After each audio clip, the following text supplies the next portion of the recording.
বেআইনি নির্মাণে চলছে বুলডোজার। বাংলায় বিজেপি ক্ষমতায় আসার পর থেকেই বেআইনি নির্মাণগুলি ভেঙে গুড়িয়ে দেওয়া হচ্ছে। মুখ্যমন্ত্রী শুভেন্দু অধিকারীর স্পষ্ট বার্তা, কোনো বেআইনি নির্মাণ রাখা হবে না রাজ্যে। সেক্ষেত্রে কেন্দ্রের বুলডোজার নীতি গ্রহণ করেছে রাজ্য সরকার। এবার বেআইনি নির্মাণ নিয়ে আরও কড়া পদক্ষেপ করল কেন্দ্রীয় সরকার। বেআইনি নির্মাণে জিরো টলারেন্সের বার্তা দিয়েছেন কেন্দ্রীয় স্বরাষ্ট্রমন্ত্রী অমিত শাহ। সীমান্তে সুরক্ষা জোরদার করতে তৎপর কেন্দ্রীয় সরকার। স্মার্ট বর্ডারের ঘোষণা আগেই করেছেন কেন্দ্রীয় স্বরাষ্ট্রমন্ত্রী অমিত শাহ। এবার দেশের সীমান্ত এলাকাগুলোতেও সফর শুরু করেছেন তিনি। মোট 4 রাজ্যের সীমান্ত এলাকা পরিদর্শন করবেন তিনি।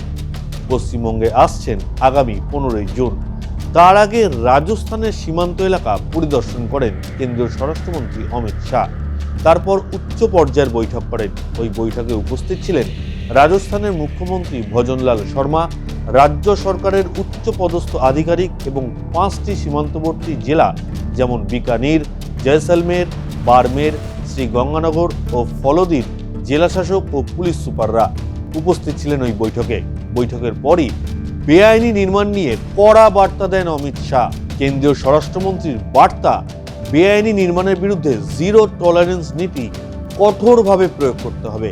সেক্ষেত্রে আন্তর্জাতিক সীমান্তের 15 কিলোমিটারের মধ্যে থাকা সব অবৈধ নির্মাণকে ভেঙে গুড়িয়ে দেওয়ার নির্দেশ দিয়েছেন অমিত শাহ।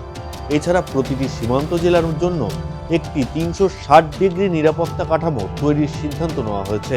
অনুপ্রবেশ, মাদক, চোরাচালান, বেআইনি দখল ও অন্যান্য আন্তঃসীমান্ত অপরাধ মোকাবিলা করার জন্য বিএসএফ, এনসিবি এবং রাজ্য সরকারকে যৌথভাবে কাজ করার নির্দেশ দিয়েছেন অমিত শাহ।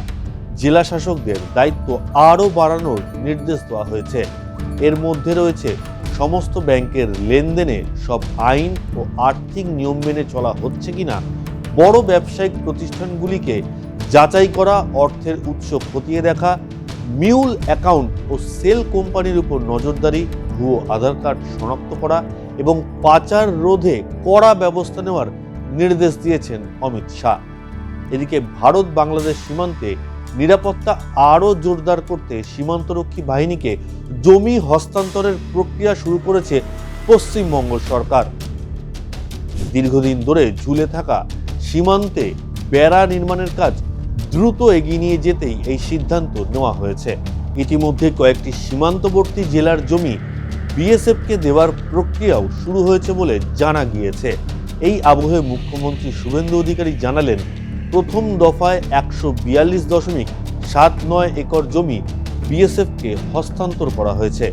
জানানো হয়েছে এর মধ্যে কোচবিহারে 22.925 একর, জলপাইগুড়িতে 35.165 একর, দার্জিলিংয়ে 8.815 একর, উত্তর দিনাজপুরে 2.84 একর, দক্ষিণ দিনাজপুরে 20.17 একর জমি, মালদহে 10.9 একর, মুর্শিদাবাদে 38.805 একর, নদিয়ায় 0.55 একর, উত্তর 24 পরগনায় 2.6 একর জমি বিএসএফকে দেওয়া হয়েছে।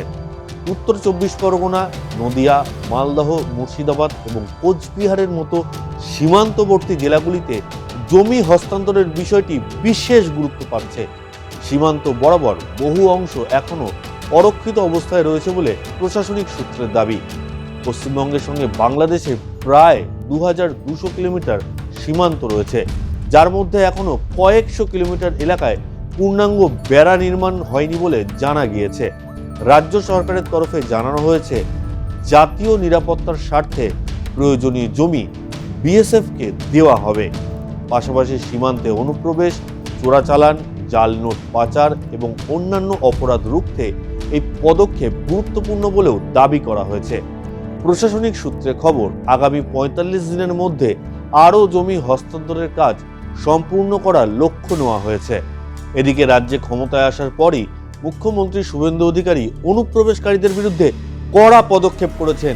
এই আবহে বাংলাদেশি বা রোহিঙ্গা সন্দেহে ধৃতদের রাখার জন্য জেলায় জেলায় হোল্ডিং সেন্টার তৈরির নির্দেশ দিয়েছে রাজ্য সরকার।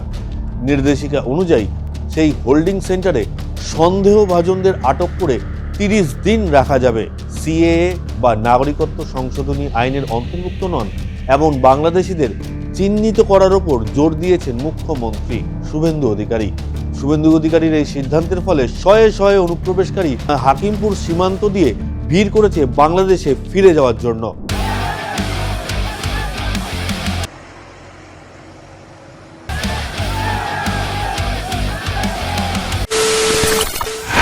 খবরের নামে প্রতিদিন সন্ধে আপনার ড্রয়িং রুমে কি শুধুই চিৎকার চেঁচামেচি হে আসে? বিতর্কের নামে চলে গালাগালি আর কাদা ছোড়াছুড়ি। এবার সময় পরিবর্তনের, কারণ আমরা কান ফাটানো চিৎকারে বিশ্বাস করি না।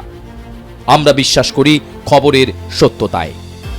আমরা কোনো পক্ষের হয়ে গলা ফাটাই না, আমরা সাধারণ মানুষের হয়ে প্রশ্ন তুলি।